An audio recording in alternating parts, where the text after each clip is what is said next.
Fellow Patriots, today we're going to have some more news here on a pivotal piece of legislation that stands at the forefront of the fight to protect the Second Amendment. And it's not going to be the ones we've been talking about for the last 2 weeks. Now, this one is H.R. 38, the Constitutional Concealed Carry Reciprocity Act. I've been asked a lot of times what's going on with reciprocity. Well, this might be the news you're waiting for.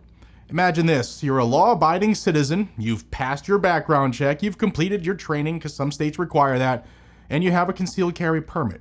You drive across a state line and suddenly you're treated like a criminal. That's the reality for millions of gun owners, but H.R. 38 could finally change that.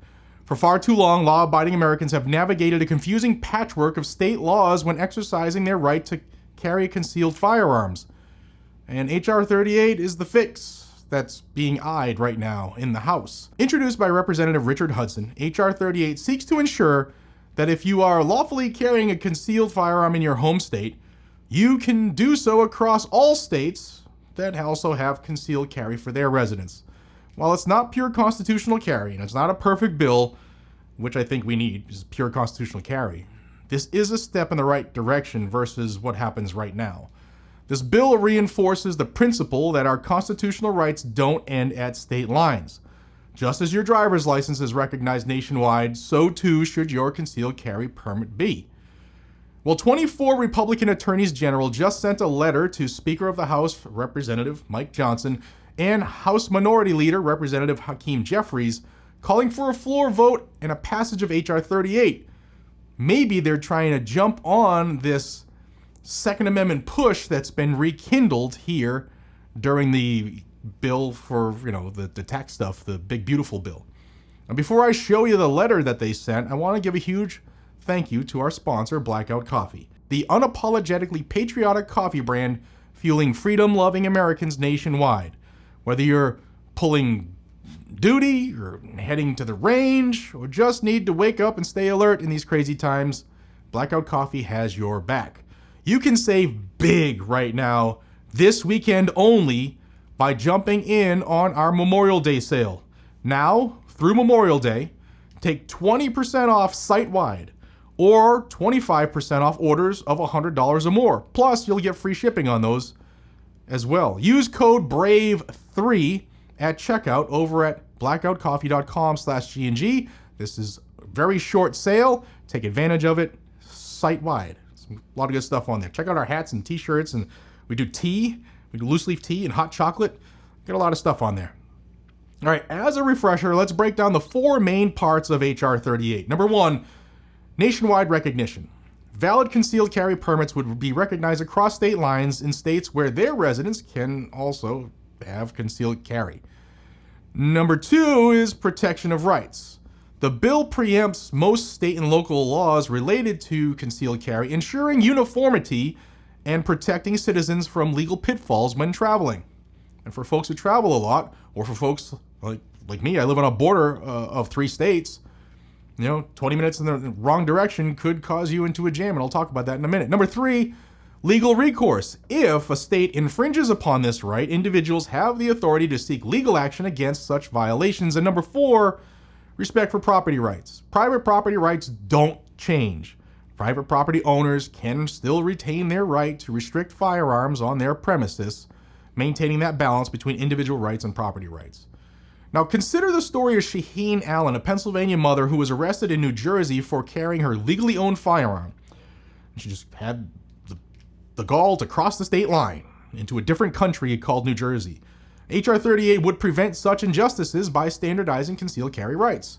And then there are those 2 folks in New Hampshire, those 2 New Hampshire residents, who had the balls to go to a shopping mall that straddles the state border with Massachusetts. Of course, they got jammed up in Massachusetts for carrying the same firearm that was legal right over there in the side of the mall that is in New Hampshire. But since they didn't have the prerequisite governmental permission slip for Massachusetts, they got jammed up. All right, now here's the letter sent by these 24 attorneys general. And this was sent May 21st, again, to Mike Johnson and Hakeem Jeffries. It says, Dear Speaker Johnson and Minority Leader Jeffries, we, the undersigned attorneys general of 24 states, urge Congress to pass H.R. 38, the Constitutional Concealed Carry Reciprocity Act. The perspective we offer comes from our experience as the chief law officers of our states, all of which either recognize the right of law-abiding citizens to carry concealed handguns without a permit or grant full recognition to concealed carry credentials issued by other states. Simply put, we know firsthand that recognizing a broad right of concealed carry among law-abiding Americans promotes public safety and respects the fundamental liberties of our constituents. It is with these constituents in mind that we urge Congress to pass H.R. 38. News reports and commentary sometimes misconstrue what H.R. 38 does and whom it would benefit. We therefore believe it is helpful to reiterate certain facts about the legislation. First, H.R. 38 is aimed at the law-abiding gun owner. It categorically excludes anyone who is prohibited by federal law from possessing, transporting, shipping, or receiving a firearm. This exclusion encompasses persons convicted of felonies or misdemeanors punishable by more than 2 years in prison. That's the current law. I don't necessarily agree with that if it was a nonviolent issue. Additionally, anyone who has been convicted of a misdemeanor crime of domestic violence, is subject to an active domestic violence restraining order, is facing a pending felony indictment, is a fugitive from justice, is present in the country illegally, or is an unlawful user of a controlled substance, is excluded. Finally, persons with serious mental health issues, as established by court commitments or adjudications, are also excluded. Some anti-gun pundits have criticized H.R. 38 as a violation of states' rights, a concept that would have been completely unfamiliar, if not repugnant, to some of the same pundits in any other context. This criticism, however, is unfounded. The legislation does not change any state law, nor prescribe for states how to provide for lawful concealed carry within their borders. States are free under H.R. 38 to establish independent requirements for any concealed carry credential issued by the state and make publicly owned property off limits to carry. They may also, within constitutional limits, establish their own rules of behavior concerning the display, brandishing, discharge, or use of guns in public, as well as the terms of defensive force. H.R. 38 additionally recognizes the right of property owners to establish their own policies for the carrying of guns on private property. Another criticism is that H.R. 38 would prevent police from doing their jobs. This is obviously not true, as permitless carry is now the majority rule in the United States, and police departments in such states continue to protect and serve the public as before.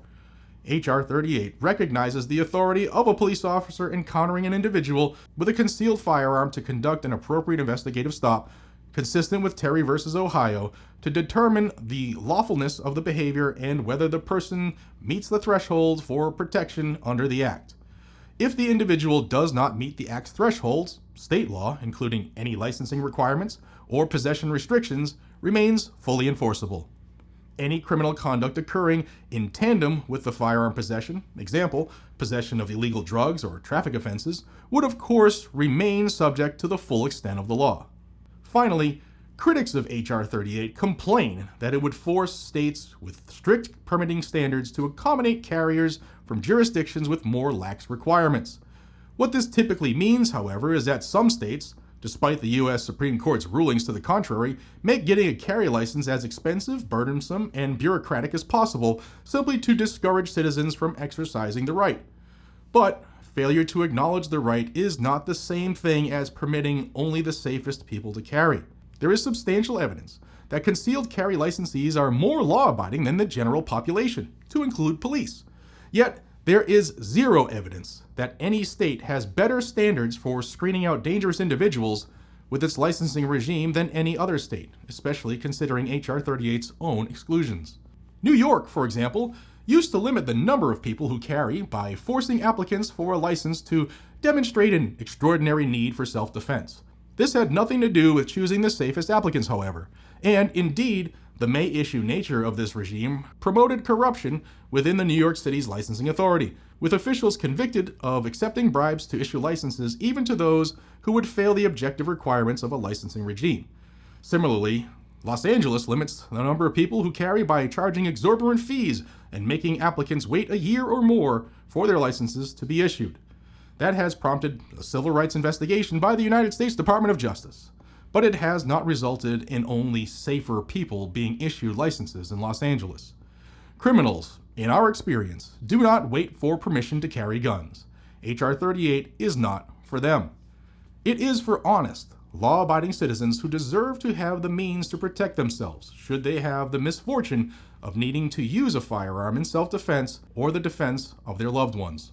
Concealed carry is a constitutional right, and it can have substantial public safety benefits by allowing people the means to respond to emergent threats to themselves or others when police are not immediately available to intervene. Yet our constituents are threatened with arrest, prosecution, and mandatory prison time for technical violations of licensing or possession laws involving conduct that is perfectly legal in all but a handful of states, most of which have well-established history and practice of suppressing the right to keep and bear arms. This is unacceptable, and Congress has the authority and the duty to protect these rights. We, therefore, urge passage of H.R. 38 and look forward to continuing to welcome law-abiding gun owners from across the country to our own jurisdictions. Respectfully, you got Gentner Drummond of Oklahoma, John McCuskey of West Virginia, Steve Marshall, Alabama, Greg Taylor, Alaska, Tim Griffin, Arkansas, James Uthmeyer from Florida, Christopher Carr from Georgia, Todd Rokita, Indiana, Brenna Bird, Iowa, Chris Kobach from Kansas, Russell Coleman, Kentucky, Liz Merle from Louisiana, Andrew Bailey, my buddy, from Missouri, Lynn Fitch, Mississippi, Austin Knudsen, another friend of the channel, Montana, Mike Hilgers, Nebraska, John Formella, New Hampshire, Drew Wrigley, North Dakota, Dave Yost from Ohio, Alan Wilson, South Carolina, Marty Jackley, South Dakota, Ken Paxton, Texas, Derek Brown, Utah, Bridget Hill of Wyoming. Support for national reciprocity transcends political lines, with a majority of Americans advocating for consistent concealed carry laws to protect responsible gun owners. Opponents argue that H.R. 38 undermines state sovereignty. However, this bill doesn't impose concealed carry on states that prohibit it. It is simply ensuring that states respect this right to do so uniformly. Now, remember, states have to have one version, either open or concealed, and Bruin fixed the May issue stuff, mostly. Now, our founders didn't draft the Bill of Rights with asterisks. They didn't say your rights stop at a state border. The Second Amendment is for every American in every state. So let's stand up, let's fight back, and let's pass H.R. 38. The time to act is now. Contact your representatives and urge them to support H.R. 38.